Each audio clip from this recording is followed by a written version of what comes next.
Hello students, Hindi की कक्षा में आपका स्वागत है। मैं हूं सीमा सक्सेना।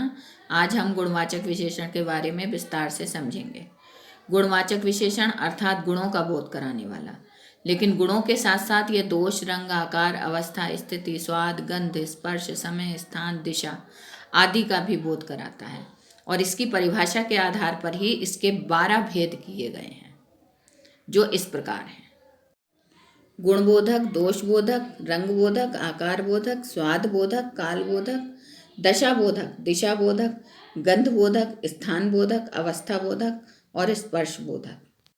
पहले नंबर पे आता है गुणबोधक अर्थात गुणों का बोध कराने वाला विशेषण। जैसे लक्ष्मण आज्ञाकारी, सीता पतिव्रता और राम पितृभक्त। यहाँ पर आज्ञाकारी, पतिव्रता और पितृभक्त तीनों शब्दों से गुणों का बोध हो रहा है, इसलिए यह गुणबोधक गुणवाचक विशेषण है। इसके अतिरिक्त अन्य उदाहरण हैं अच्छा, होशियार, ईमानदार, मेहनती, सुंदर, गुणवान, सुशील, मधुर, प्रिय। ये सभी गुणों का बोध करा रहे हैं, इसलिए गुणबोधक गुणवाचक विशेषण हैं। दूसरे नंबर पे आता है दोषबोधक अर्थात दोषों का बोध कराने वाले विशेषण। जैसे बुरा व्यक्ति। अब यहाँ पर बुरा शब्द दोष का बोध करा रहा है, इसलिए ये दोषबोधक गुणवाचक विशेषण है। टूटी कुर्सी। अब टूटी शब्द से हमें दोष का बोध हो रहा है, इसलिए ये दोषबोधक गुणवाचक विशेषण है। तीसरा उदाहरण है लोभी व्यक्ति। लोभी शब्द से दोष का बोध हो रहा है, इसलिए दोषबोधक गुणवाचक विशेषण। इसके अतिरिक्त कुरूप, बुरा, गंदा, झूठा, शैतान, बेईमान, निर्दयी, नालायक भी दोषबोधक गुणवाचक विशेषण है, क्योंकि इनसे दोषों का बोध होता है।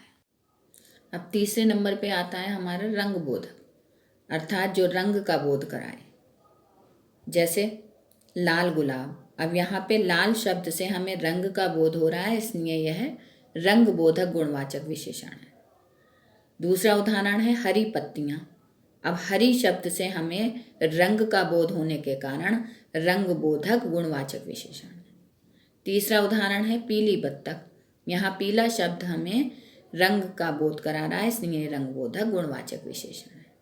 इसके अतिरिक्त लाल, काला, सफ़ेद, भूरा, हरा, नीला, पीला, गुलाबी ये सभी रंगबोधक गुणवाचक विशेषण हैं। चौथे नंबर पे आता है आकार बोधक अर्थात आकार का बोध कराने वाले विशेषण। जैसे मोटा आदमी, तो मोटा शब्द से उसका आकार पता चल रहा है, इसलिए यह आकार बोधक गुणवाचक विशेषण है।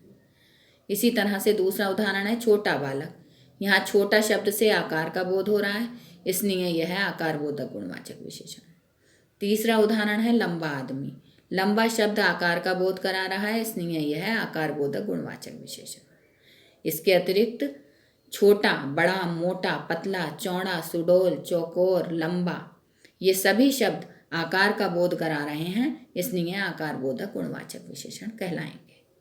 पांचवें नंबर पे आता है स्वाद बोधक अर्थात स्वाद का बोध कराने वाला। जैसे कड़वा करेला। अब कड़वा शब्द से स्वाद का बोध हो रहा है, इसलिए ये स्वाद बोधक गुणवाचक विशेषण है। दूसरा उदाहरण है मीठा केक। मीठा शब्द से स्वाद का बोध होने के कारण यह स्वाद बोधक गुणवाचक विशेषण है। तीसरा उदाहरण है चटपटी नमकीन। चटपटी शब्द से स्वाद का बोध हो रहा है, इसलिए यह स्वाद बोधक गुणवाचक विशेषण है। इसके अतिरिक्त इसके अन्य उदाहरण हैं खट्टा, मीठा, कसैला, चटपटा, तीखा, फीका, कड़वा, नमकीन ये सभी स्वाद का बोध करा रहे हैं। छठे नंबर पे है अवस्था बोधक अर्थात अवस्था का बोध कराने वाले विशेषण। जैसे बूढ़ा। बूढ़ा शब्द से उसकी अवस्था का बोध हो रहा है, इसलिए यह अवस्था बोधक गुणवाचक विशेषण। दूसरा उदाहरण है युवा। युवा शब्द से भी अवस्था का बोध होने के कारण यह अवस्था बोधक गुणवाचक विशेषण है। अधेड़ व्यक्ति। तो यहाँ अधेड़ शब्द से भी उसकी अवस्था पता चल रही है, इसलिए अवस्था बोधक गुणवाचक विशेषण है। इसके अतिरिक्त युवा, जवान, प्रौढ़, अधेड़, गीला, सूखा, जला, भुना ये सभी अवस्था बोधक गुणवाचक विशेषण हैं। सातवें नंबर पे आता है दशा बोधक या स्थिति बोधक। तो जो दशा या स्थिति का बोध कराएं वो दशा या स्थिति बोधक गुणवाचक विशेषण होता है। जैसे गरीब। अब गरीब शब्द से उसकी स्थिति पता चल रही है, इसलिए स्थिति बोधक है। दूसरा उदाहरण है अमीर। अमीर शब्द से भी उसकी स्थिति यानी दशा पता चल रही है, इसलिए वो दशाबोधक विशेषण है। इसके अतिरिक्त अस्वस्थ, रोगी, बीमार, भला, चंगा, अमीर, गरीब, दीनहीन, ये सभी स्थिति या दशाबोधक विशेषण हैं।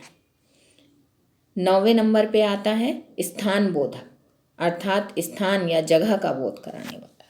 जैसे नेपाली है, नेपाली शब्द से पता चल रहा है कि वो नेपाल का रहने वाला है, यानी स्थान का बोध हो रहा है, इसलिए यह स्थान बोधक गुणवाचक विशेषण कहलाएगा। दूसरा उदाहरण है राजस्थानी। इससे भी राजस्थान जगह का बोध हो रहा है, इसलिए यह स्थान बोधक गुणवाचक विशेषण है। तीसरा उदाहरण है बिहारी।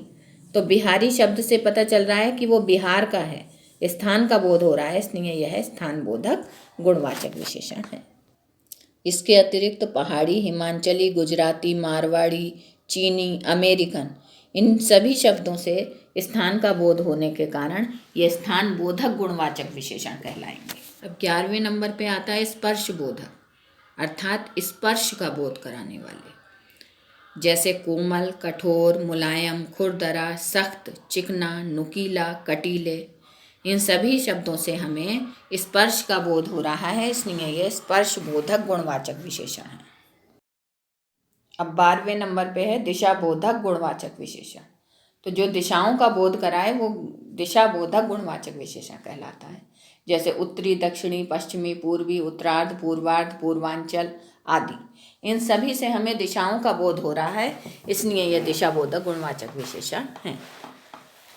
इस प्रकार हमने सीखा कि गुणों के अतिरिक्त संज्ञा या सर्वनाम के दोष, रंग, स्थिति, दशा, स्वाद, गंध, दिशा, अवस्था, स्पर्श, स्थान, आकार आदि का भी बोध कराने वाला विशेषण गुणवाचक विशेषण कहलाता है। हमारी अगली वीडियो में संख्यावाचक विशेषण के बारे में समझाया जाएगा।